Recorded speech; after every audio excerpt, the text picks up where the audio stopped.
നിങ്ങൾ നടത്തുന്ന ഈ സമരം അതിൻ്റെ ഒരു പ്രത്യേക ഘട്ടത്തിലേക്ക് കടക്കുകയാണ്. ഇന്ന് സെക്രട്ടേറിയറ്റിൽ ഉപരോധം ഏർപ്പെടുത്തിക്കൊണ്ടാണ് ഈ സമരം ആരംഭിച്ചിരിക്കുന്നത്. ഈ സമരത്തെ തകർക്കുന്നതിന് വേണ്ടി, ഇവിടെ ഈ സഹോദരിമാർ എത്താതിരിക്കുന്നതിന് വേണ്ടി എന്തെല്ലാം ശ്രമങ്ങളാണ് ഈ സർക്കാർ നടത്തിയത്. ആർക്കും തടുത്തു നിർത്താൻ കഴിയാത്തതാണ് സ്ത്രീ ശക്തി എന്നാണ് നിങ്ങൾ ഈ സമരത്തിലൂടെ ഇന്ന് തെളിയിച്ചിരിക്കുന്നത്. ഞാൻ ഇന്ന് വിസ്മയിച്ചുകൊണ്ടാണ് സെക്രട്ടേറിയറ്റിന്റെ മുന്നിൽ നിൽക്കുന്നത്. ഞാൻ അവിടുത്തെ യോഗത്തിൽ പറഞ്ഞു, ഒരുപാട് സമരങ്ങളിൽ പങ്കെടുത്തിട്ടുണ്ട്. ഇവിടെ ആശാവർക്കർമാരുടെ സമരം, സഹോദരിമാർ ഉപരോധം നടത്തുന്നു. തൊട്ടപ്പുറത്ത് അംഗൻവാടി ജീവനക്കാർ, സ്ത്രീകൾ സമരം ചെയ്യുന്നു. സ്ത്രീ ശക്തി ഭരണകൂടത്തെ പിടിച്ചു കുലുക്കിയ അപൂർവമായൊരു ദിവസം കൂടിയാണ് ഇന്ന് എന്ന പ്രത്യേകത കൂടി ഈ ദിവസത്തിനുണ്ട്. നിങ്ങളുടെ ആവശ്യങ്ങൾ ഞാൻ ആവർത്തിക്കുന്നില്ല. ഞാൻ ഇവിടെയും നിയമസഭയിലും നിരവധി പ്രാവശ്യം നിങ്ങളുടെ വിഷയങ്ങൾ ഞങ്ങളെല്ലാം ഉന്നയിച്ചിട്ടുണ്ട്. ഈ ആശാവർക്കർമാരെ നിയമിക്കുന്ന കാലത്തെ ജോലിയല്ല നിങ്ങളുടെ ജോലി. ആ ജോലി ഭാരത്തെക്കുറിച്ച് ഞങ്ങൾ എണ്ണി നിയമസഭയിൽ മന്ത്രിയോടും മുഖ്യമന്ത്രിയോടും പറഞ്ഞു.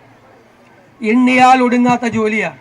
12 മണിക്കൂറും 14 മണിക്കൂറും ജോലി ചെയ്ത് വീട്ടിലെത്തിയാലും കുത്തിക്കുറിച്ചുകൊണ്ടിരിക്കുകയാണ്. പിന്നെ ഇത്രമാത്രം ജോലി ചെയ്തിട്ടും ന്യായമായ വേതനം കിട്ടുന്നില്ല. ആ വേതനം കിട്ടണം. അതിന് കേന്ദ്ര ഗവൺമെൻറ് ഇൻസെൻറ്റീവ് കൊടുക്കണം, സംസ്ഥാന ഗവൺമെൻറ് അത് വർദ്ധിപ്പിക്കണം. 21,000 രൂപയാണ് ഒരു മിനിമം കൂലി. കേരളത്തിലെ ഒരു മിനിമം കൂലിയാണ് നിങ്ങൾ ആവശ്യപ്പെട്ടിരിക്കുന്നത്. ന്യായമായ കാര്യമാണ് നിങ്ങൾ ആവശ്യപ്പെട്ടിരിക്കുന്നത്. റിട്ടയർമെൻറ്റ് ബെനിഫിറ്റാണ് നിങ്ങൾ ആവശ്യപ്പെട്ടിരിക്കുന്നത്. ഞാൻ മുഖ്യമന്ത്രിയോട് നിയമസഭയിൽ വെച്ച് പറഞ്ഞു, അദ്ദേഹത്തോട് ഫോണിൽ പറഞ്ഞു. ഇനി ഞാൻ അദ്ദേഹത്തെ നേരിൽ കണ്ടു പറയാൻ പോകും. എന്താണ് നിങ്ങൾക്ക് വേണ്ടി അദ്ദേഹം മുൻകൈ എടുക്കണം. ഞങ്ങളുടെ ഡിമാൻഡ് അതാണ്, ഞങ്ങൾ ആവശ്യപ്പെടുന്ന അദ്ദേഹം അതാണ്. ഒന്നും കരുതണ്ട. നമ്മുടെ സഹോദരിമാർ, അമ്മമാർ, അവരാണ് സമരം ചെയ്യുന്നത്. അവരെ മുഖ്യമന്ത്രി നേരിട്ട് വിളിച്ച് സംസാരിച്ച് അവർ പറയുന്ന ന്യായമായ കാര്യങ്ങൾ ചെയ്തു കൊടുക്കണം. കർണാടകത്തിൽ എന്താ ചെയ്തത് മുഖ്യമന്ത്രി? അവിടെ ഫ്രീഡം പാർക്കിൽ ബാംഗ്ലൂരിൽ ആശാവർക്കർമാർ സമരം തുടങ്ങി. 5ാമത്തെ ദിവസം മുഖ്യമന്ത്രി എല്ലാ ഉദ്യോഗസ്ഥന്മാരെയും ഇതിൻ്റെ പ്രതിനിധികളെയും സമരം ചെയ്യുന്നവരുടെ സംഘടനാ പ്രതിനിധികളെയും വിളിച്ചു ചേർത്തു. അവിടെ വളരെ കുറവായിരുന്നു ഓണറേറിയം. അത് 10,000 രൂപയാക്കി വർദ്ധിപ്പിച്ചു. എന്നിട്ട് ഹെൽത്ത് കമ്മീഷണറോട്, ഇവിടുത്തെ ഹെൽത്ത് സെക്രട്ടറി പോലെ ഒരാളാണ്, ഫ്രീഡം പാർക്കിൽ പോയി പറയാൻ പറഞ്ഞു, ഇങ്ങനൊരു തീരുമാനം ഗവൺമെൻറ് എടുത്തിട്ടുണ്ടെന്ന്. ആയിരക്കണക്കിന് ആശാവർക്കർമാർ കയ്യടിയോടുകൂടി അഭിവാദ്യം ചെയ്തുകൊണ്ടാണ് ആ സമരം അവസാനിപ്പിച്ച് അവിടെ നിന്ന് ഇറങ്ങി പോകുന്നത്.